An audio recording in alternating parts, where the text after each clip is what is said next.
Hey everyone. This week we're focusing on Korea and Japan. For Japan, we'll be focusing on the Tokugawa as well as Japanese unification. We'll then move on to China with the end of the Ming and the rise of the Qing. Europeans were eager to trade with China, but enthusiasm for international trade developed quite slowly in China, particularly in the imperial courts. Over the course of the 16th century, the Portuguese, Spanish, and Dutch gained limited access to Chinese trade. The Portuguese finally gained access to China in 1557 in the city of Macau. By the 17th century, the Dutch East India Company had become the major European trader in the Indian Ocean.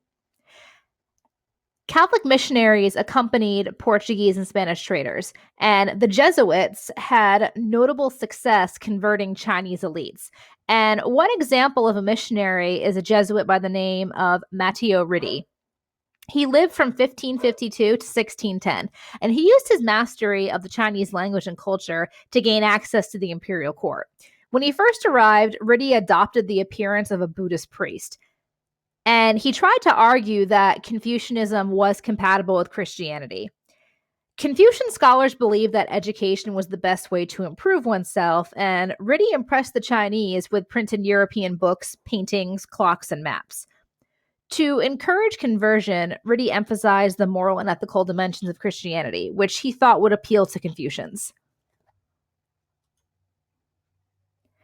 The exchange of ideas and information between the king or the Qing, pronounced either. For this podcast, I'll be pronouncing it Qing.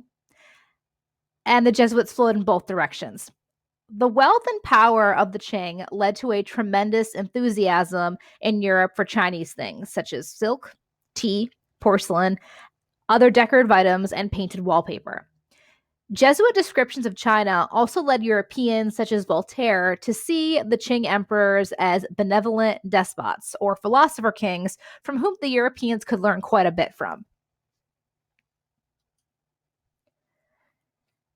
Next, we're going to move on and we're going to start talking about Japan, how Japan unifies, and then later their impact on the world. In the 12th century, the imperial unity had dissolved, and Japan came under the control of a number of regional warlords called the daimyo. In the late 1500s, Japan's Ashikaga shogunate had lost control, and the country had fallen into a period of chaotic wars among local lords. However, a new shogun would rise up called the Tokugawa. And the leader, Tokugawa Ieyasu, brought all the local lords under the administration of his own shogunate, named after himself, the Tokugawa, in 1603. Below the shogun were the daimyo, those aristocratic lords. But under the new shogun, that power is incredibly minimized. And prior to this, in 1536, there had been multiple attempts to replace the Ashikaga family, but 1603 was the year this finally ended. Warfare among the daimyo was common. In 1592 to 1598, the most powerful warlord, which would be Hideyoshi, chose to lead an invasion in Korea to expand power. And this would actually be called the Imjin War. There were two separate instances of invasions that were led by Hideyoshi. Both of them pretty much led to a standstill. In 1603, the Tokugawa really solidified their power, and they completely end the Ashikaga shogunate. Japan was further removed from Chinese influence than Korea or Vietnam, but you will still find some of that impact. You also have the success of Jesuit missionaries in converting the Japanese to Christianity. So during the Imjin War, what we have here are called turtle ships, and they're a Korean warship that was used by the Choson Dynasty off and on between the early 15th century up to the 19th century. And it's basically a warship that has an iron covering on top to protect it from gunpowder, weapons, from cannons. The three unifiers of Japan is something that we do need to spend time talking about because these are very important people. The first is Oda Nobunaga, who lived from 1534 to 1582. And he's the one who actually banishes the last Ashikaga shogun. He unifies quite a large part of Japan, not all of it. Next is Hideyoshi Toyotomi. And he's the first person who, in power, who really becomes suspicious of Europeans because he correctly believes that this is not just about trade, that the Europeans actually have some territorial ambitions going on. And as a result, he actually orders all European missionaries expelled from Japan. And he is the one who tried to invade Korea during the Imjin War, but ultimately fails twice. And finally, we have Tokugawa Ieyasu. He lives from 1543 to 1616. He finally unifies all of Japan in 1603, and thus is the foundation of the Tokugawa shogunate. He is appointed shogun by the emperor, and we'll talk about this in just a minute, how sometimes the emperor is just a figurehead, and this is one of those cases, because Japan becomes a feudal monarchy.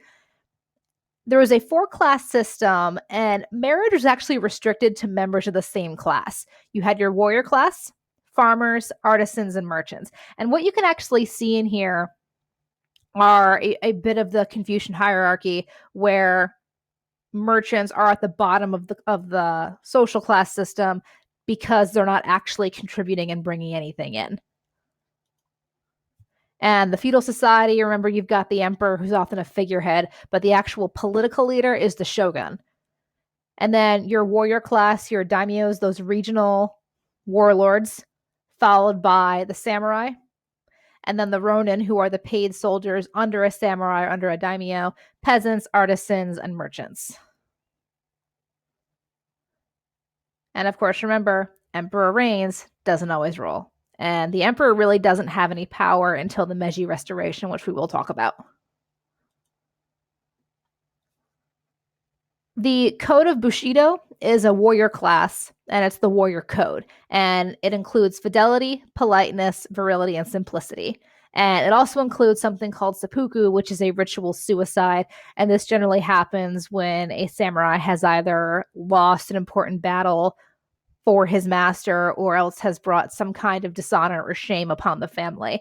And the wives of samurai actually also had a similar ritual that they would do, generally a bit less painful than the seppuku, and also done for different reasons.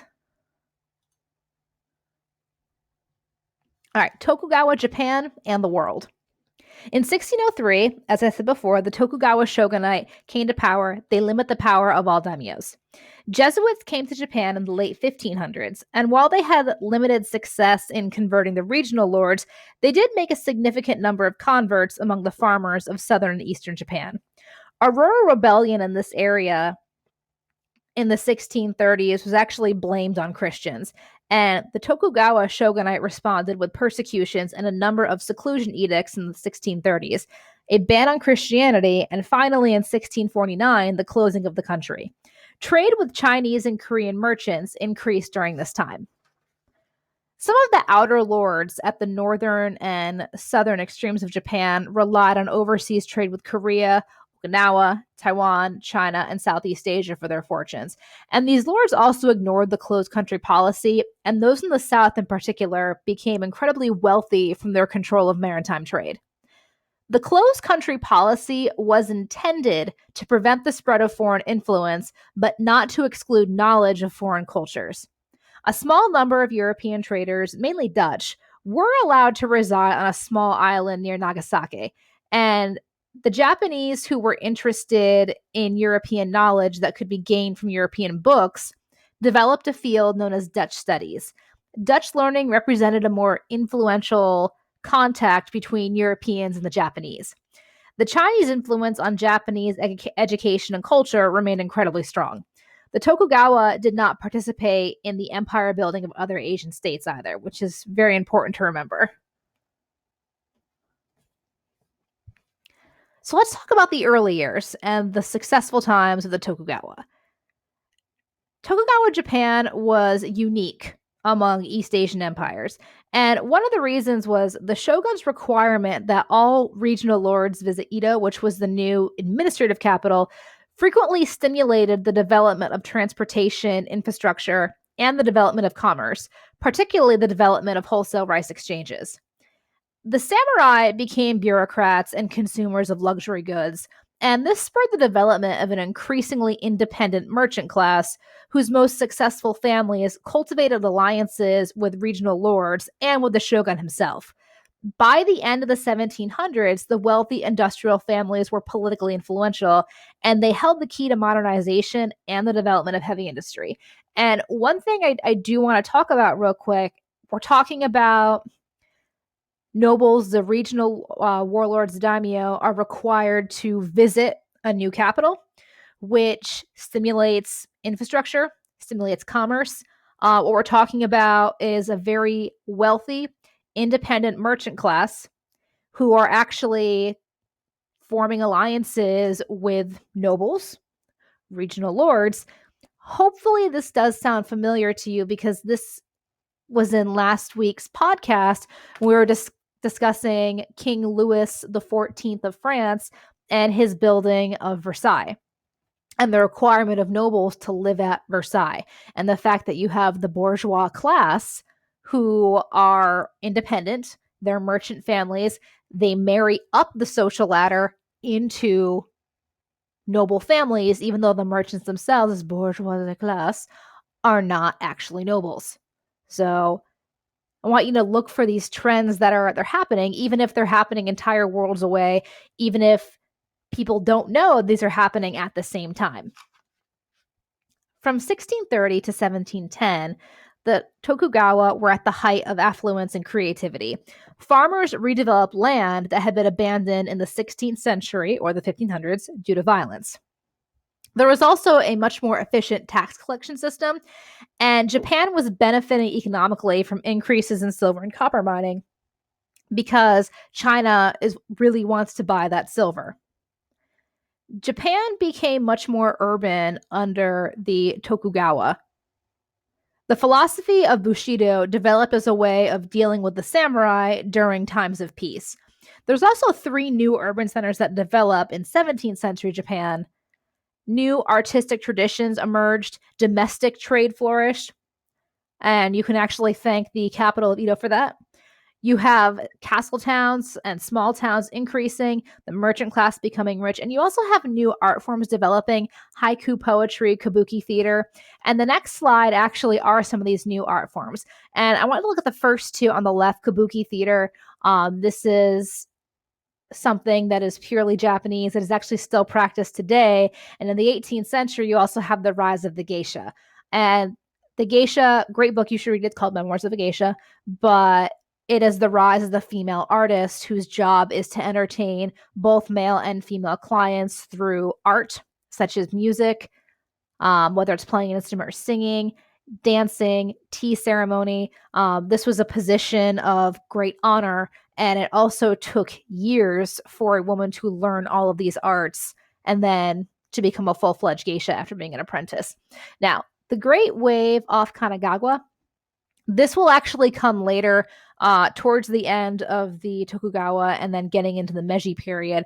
But I did want to bring it up because everything that you're seeing on this slide is the rise of Japanese nationalism, and it's preserving tradition while at the same time embracing new technology. And a big part of that starts in the Tokugawa and then ends in the Meiji. So look for this picture again, the Great Wave off Kanagawa. We will be talking about it quite a bit. All right, Japanese elite decline and the social crisis. Well, empires rise and empires fall. And patterns of population growth and economic growth also contributed to the reversal of fortunes between the inner and outer lords. Population growth in central Japan put a strain on the agricultural economy, but in the outer provinces, economic growth outstripped population growth. The Tokugawa system was also undermined by changes in rice prices and in interest rates, which combined to make both the samurai and the regional lords dependent on the willingness of the merchants to give them credit. The Tokugawa shoguns accepted the Confucian ideals that agriculture should be the basis of the state, and that merchants should occupy a low social position, because they lacked moral virtue and they didn't contribute anything themselves. But the decentralized political system made it difficult for the shogunate to regulate merchant activities. In fact, the decentralized system stimulated commerce so that from 1600 to 1800, the economy grew faster than the population, and merchants developed relative freedom, influence, and their own vibrant culture. The ideological and social crises of Japan's transformation from a military to a civil society is illustrated in the 47 Ronin incident in 1702. And what happens is a samurai is forced to commit seppuku, and his 47 Ronin, or the men who are under him, wait a year, take their revenge on the person who ordered their master to commit seppuku. It's a very bad slaughter. And then after it's over, the 47 Ronin turn themselves in, and then they are all forced to commit seppuku as well. This incident demonstrated the necessity of making the difficult decision to force the military to obey the civil law in the interest of building a centralized, standardized system of law with which the state could protect the interests of all people.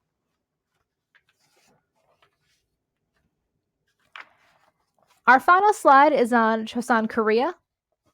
The Choson Dynasty would be the longest lasting state, not just in Korea, but in East Asia. They are the longest dynasty in Eastern Asian history, and it was a model Confucian state with a very strict social hierarchy. Women held inferior statuses to men, and members of a certain hereditary class called the Yangban were eligible to serve in the bureaucracy and the military administration. There really is not any movement of the social classes whatsoever. The only way to move up the scale would be for a woman to marry a little higher. That was generally pretty rare. All right, we're going to stop there for today. Email me if you have questions. Otherwise, have a great night, guys. Cheers.